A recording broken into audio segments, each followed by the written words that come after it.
ये झंग में एक फील्ड हॉस्पिटल है, बिल्कुल जो सरगोदा बंद है उसके पास है। अस्सलाम वालेकुम। वालेकुम सलाम सर, मैं कमिश्नर हूँ फैसलाबाद का, राजा जहांगीर मेरा नाम है। इस तरह के क्लिनिक ऑन व्हील्स जो हैं, यही इस वक्त सबसे बड़ी हमारे लिए सहूलत है कि हम कहीं भी इनको रख के वहाँ पे इसके अंदर पूरा प्रॉपर हॉस्पिटल है ये। और ये इस गवर्नमेंट का बहुत बड़ा इनिशिएटिव था। इस वक्त हमारे तकरीबन 30 के करीब झंग में हैं, 40 के करीब चनियोट में हैं, फैसलाबाद में इसी तरह ये दर्जनों के हिसाब से हमने किए हुए हैं और डेली सैकड़ों मरीज़ आ रहे हैं इसके अंदर। ये फ्लड इफेक्टीज़ हैं, कुछ ज़ख्मी हैं, ज़ाहिर पानी से जो वैक्यूएट होते हैं, कुछ बीमारियाँ ऐसी छोटी मोटी लग जाती हैं, उसके लिए फ़र्स्ट एड का काम कर रहे हैं। आपके पास किस किस्म के पेशेंट्स आ रहे हैं? हमारे पास आमतौर पे एलर्जी के, एक्ने के, स्केबीज़ के, इस तरह के पेशेंट आ रहे हैं। उसके अलावा हमारे पास जो माइनर इंजरीज के पेशेंट आ रहे हैं। माँ जी, आप कहाँ से आई हो? इधर मौजा पातवाने से। अच्छा, पातवाना से। हाँ, उधर से आप अभी हमारे साथ ही आई हो? नहीं, हम पहले 2 दिन। तो आप कितने दिन से पानी में फंसे हुए थे? पानी में हम 2-3 दिन में। अच्छा, तो पहले क्यों नहीं आए आप बाहर? पहले बताते तो रहे हैं, सामान ठिकाने लगाते रहे हैं, तो इसी वजह से। अच्छा, जी हाँ। चलें, ठीक है। तो अभी इनको क्या, आपने इनको क्या चेक किया? इनको बीपी ज़्यादा था सर इनका। अच्छा। तो ये पहले टैबलेट रखवाइए, इनको आधा घंटा वेट करवाए, अब दोबारा रीचेक कर रहे हैं। जी बीबी बताइए।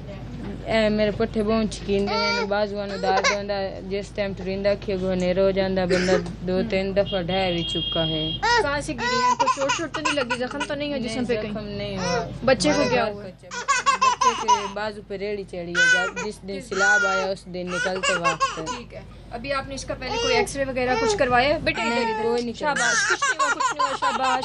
देखने दे मुझे मोहम्मद, इसके अलावा और कोई मसला? इसका बुखार नहीं उतारता, बुखार बहुत होता है। ब्रूफन का सिरप डालो तो कुछ दिन। हाँ जी। ब्रूफन कब दिया इसको, कितने दिन पहले? 2-3 दिन हो गए इस्तेमाल करते हुए। दिन में 3 नहीं, और कोई नहीं दे रहा। उमर, इनकी पट्टी खोल के मुझे दिखाएं। डॉक्टर साहब, आपका नाम क्या है? डॉक्टर अक्सर खलील। तो ये आपके पास जो फ्लड फैक्ट्रीज हैं, ये औरतों के पास किस किस्म के केसेस आ रहे हैं आपके पास? सर हमारे पास जो है डिफरेंट टाइप के केसेस हैं। ब्लड बॉर्न डिजीज़ हैं, वूंड्स हैं, हमारे पास माइनर इंजरीज़ हैं, और फीमेल्स जो हैं वो मोस्टली फ़ीवर के साथ प्रेजेंट कर रही हैं। डायरिया है, हाइपरटेंशन बहुत ज़्यादा है, क्योंकि ऑब्वियसली पेशेंट एंजाइटी में हैं और काफ़ी परेशान है, तो हाइपरटेंशन तो बहुत ही ज़्यादा है। अपना बहन जी, आप किधर से आई हो? हम मशीन अड्डा सरगोदा रोड से आए हैं। अच्छा, तो आप आज ही पानी से निकले हैं? नहीं, परसों निकले थे, जिस दिन पानी आया था। बच्चे को बुखार कब से है? उसी दिन गिरा था और इससे बुखार हो गया। अल्लाह ताला सेहत दे इसको। नहीं समझ आए तो मैं दोबारा समझा देता हूँ, ठीक है? बच्चे की मैं दे देता हूँ, दिखाए। ये टैबलेट आपने लेनी है सुबह शाम खाने के बाद, ठीक है? ये ब्लड के लिए, ये आपने एक रोज़ाना लेनी है खाने के बाद, और ये रात को एक खाने के बाद रोज़ाना लेनी है, ठीक है? बाजी, आप कहाँ से आई हो? पातवाने से। पातवाना से। तो आज पानी से निकली हो कि पहले की निकली हो? पहले के निकले हुए। ये क्या नाम है आपका? जी डॉक्टर मोहम्मद ताहिर मुनीर। डॉक्टर साहब, ये आपने अपना जो फ्लड रिलीफ मेडिकल कैंप लगाया हुआ है, ये कब से लगा हुआ है? जी हमें तकरीबन 1.5 माह हो गया जब यहाँ पे पहले रेला आया था। ये बताएं कि यहाँ पे सांप के काटे के भी मरीज आ रहे हैं कि नहीं आ रहे? जी हमारे इस कैंप पे नहीं आए, लेकिन हमारे एक पिछला कैंप है, वहाँ पे सांप के कांटे का मरीज आया था। तो यहाँ पे आपके पास वो वैक्सीन है? जी वैक्सीन अवेलेबल है। ये सांप के कांटे की वैक्सीन है। इसको हम रखते हैं, ये जो आइस पैक होता है हमारा, मतलब इसको ठंडा रखना होता है। हमारे पास ना सिर्फ स्नेक बाइट की सफिशिएंट क्वांटिटी मौजूद है, हमारे पास जो एंटी रेबीज़ है, क्योंकि बावले कुत्ते का काटने से भी वो हमारे सफिशिएंट आपको हर हमारे स्टेशन पे मिल जाएगी सफिशिएंट। हमारे पास गवर्नमेंट ने बैकेंड पे भी हमारे पास जो कि पूरी कोल्ड स्टोर चेन चलती है। हमारे पास हर 24 घंटे बाद हम मांगते हैं चीज़ें और बताते हैं, अपना डाटा बताते हैं कि हमारे पास कितनी रह गई हैं। तो अल्हम्दुलिल्लाह इस वक्त तक नहीं, लेकिन जब पानी रिसीड करेगा तो लाइकलीहुड है कि टोटल झंग ज़िले में आपने कितने मेडिकल कैंप लगाए? 44 हमारे अल्हम्दुलिल्लाह THQs और DHQs पानी से बाहर हैं, वो भी ऑपरेशनल हैं। उसके बाद जो हमारे पास सबसे बड़ा फ़ायदा हो रहा है वो 35 से ज़्यादा हमारे ये क्लिनिक ऑन व्हील्स चल रहे हैं, वो मोबाइल हैं। अच्छा, ये बताएं कमिश्नर साहब के टोटल कितने लोग जो हैं इस सैलाब से सिर्फ ज़िला झंग में मुतासर हुए हैं जिनको आपने रेस्क्यू भी किया? टोटल कोई 4.5 लाख की आबादी जो है हमने इन देहातों में निकाली है। 500 से ज़्यादा देहात निकाले हैं अल्हम्दुलिल्लाह। और मैं आपकी तवज्जो से ये बताना चाहूँगा कि अल्लाह का करम की वजह से एक भी कैजुअल्टी नहीं है, एक भी जानवर किसी का ज़ाया या ज़ख्मी नहीं हुआ। ये सारे अल्हम्दुलिल्लाह हमने एवैक्यूएट करवाए हैं।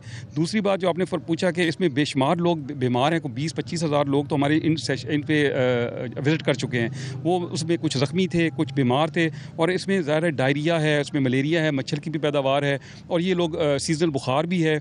तो उन बेचारों कुछ कुछ ट्रॉमेटाइज भी हैं, उन सारों के लिए भी सारा काम हो रहा है सर। ये झांग की ज़िला इंतज़ामिया की तरफ से जो फ्लड के मुतासरीन हैं उनके लिए एक रिलीफ कैंप लगाया गया है और यहाँ पर मुकामी इंतज़ामिया जो है उससे पूछते हैं कि यहाँ क्या इंतजामात हैं। जी आप अपना तारुफ करवाएंगे। जी बिस्मिल्लाहिर्रहमानिर्रहीम। मेरा नाम सर अलमास सबी साकिब है, मैं असिस्टेंट कमिश्नर 18 हज़ारी हूँ।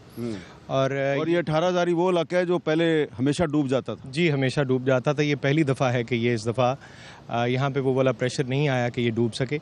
बाहर कैफ इसके बावजूद इसके कोई 12 मवाज़ियात हैं जो कि अंडर प्रेशर आएंगे जब डाउन स्ट्रीम की तरफ पानी ज़रा ज़्यादा होगा। अच्छा, तो यहाँ पे आपने क्या इंतजामात किए लोगों के? जी सर, इसमें हमारे पास जिस तरह आप देख रहे हैं रेस्क्यू 1122 की हमारे पास एक डेस्क बना हुआ है। इसके बावजूद कि रेस्क्यू 1122 जो है वो फील्ड में भी अपना काम कर रहा है, यानी बोट्स पे अगर कोई इवैक्यूएशन की या रेस्क्यू की ज़रूरत पड़ती है वो भी करते हैं। कोई ऐसी इमरजेंसी सिचुएशन आती है या पीछे उन्हें कॉन्टैक्ट करना पड़ता है वो करते हैं। ये हमारे हेल्थ के लोग हैं सारे। ये पूरा डेस्क जी हमारा हेल्थ का है, जिसमें हमारे पास कुछ लोग जिस तरह आपके सामने हैं, कुछ इफेक्टी आ भी रहे हैं।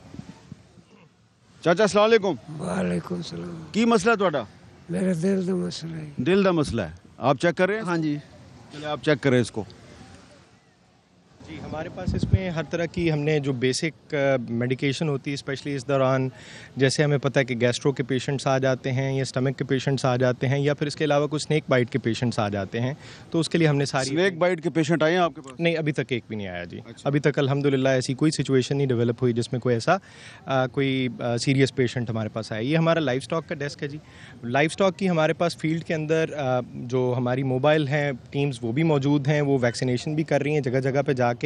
यहाँ पे फिर ये है कि अगर कोई ऐसे लोग आते हैं जो हमें बताते हैं कि उनके कोई जानवरों को कोई ज़्यादा स्पेसिफिक इशू है, तो वो यहाँ से भी हम अपनी टीम मोबाइल चढ़ते जी बैठा ना तंबू है ना सोचे सामान दे। ये बच्चे मेरा डट्टा है ना साड़ी भी लाद भी। ये तंबू लगे हुए हैं, ये आपको नहीं दे रहे? नहीं सर, कोई नहीं दे रहे। आपको इन्होंने कोई तंबू नहीं जो कोई शय भी नहीं दी। वहीं से आप भी देख सकते साडे बच्चे रड़े उत्ते बैठे हो, बारिशां दे विच बैठे हो, ना लिखे ने ना लिखी बैठे कोई देख सकते हो। अच्छा, ये एसी साहब ने ना, अम्मा ये एसी है असिस्टेंट कमिश्नर, आपकी बात सुन ली।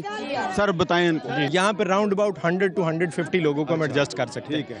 जो पहले आते गए हम उनको अंदर बिठाते गए। लोगों की जिद ये है कि हमने इसी में एंटर। अच्छा, अब इनको एडजस्ट कैसे करेंगे आप? सर हमारे पास कलियार वाला स्कूल, अब्दुल्लापुर स्कूल, चेले वाला स्कूल, वहाँ पे जगह खाली पड़ी है जहाँ पे हम भैंसों का चारा, इसी तरह से 3 वक्त का खाना, लोगों की मेडिकेशन, ये सारा कुछ हम वहाँ। तो आप इनको वहाँ नहीं ले जा सकते? हम बिल्कुल ले जा सकते। तो अम्मा उधर नहीं जाना आपने, ये कह रहे हैं इधर जो तंबू हैं वो पहले लोगों जो पहले आए उन्होंने ले लिए, अब इनके पास जगह और जगह पे है, वहाँ पे आप चली जाएंगी? ते असि जो घर छोड़ के किते जावे जेड़ी साडी हर शय लोड जावे सा गरीबन कौन देसी बन दे उत्ते साडे में घर मकान नाल असि अपने मकाना चो काट के बाहर रखी बैठे बे चलो बाहर महफूज हो से महफूज हो बसा बे चलो सन होर काश ना देवन साने खैमा दे छोड़े बे साडे बच्चे। तो अगर आपको खैमा मिल जाए तो वो आप वहीं पे लगा लेंगे? जी असो थाई लगा ला सर। ये मसला सर खैमा देने के हवाले से पॉलिसी ये है कि हम खैमा बस्तियां बना के वहाँ पे इनको एक सेंट्रलाइज जगह पे सारी फैसिलिटीज़ देंगे। होता यह है कि खैमा जब दिया जाता है, खैमे के बाद हमें कोई यानी इफेक्टिव हम उसको नहीं कर सकते, मॉनिटर नहीं कर सकते। इनको इसी तरह की सेम फैसिलिटीज़ हम बाकी स्कूल्स में भी दे रहे हैं।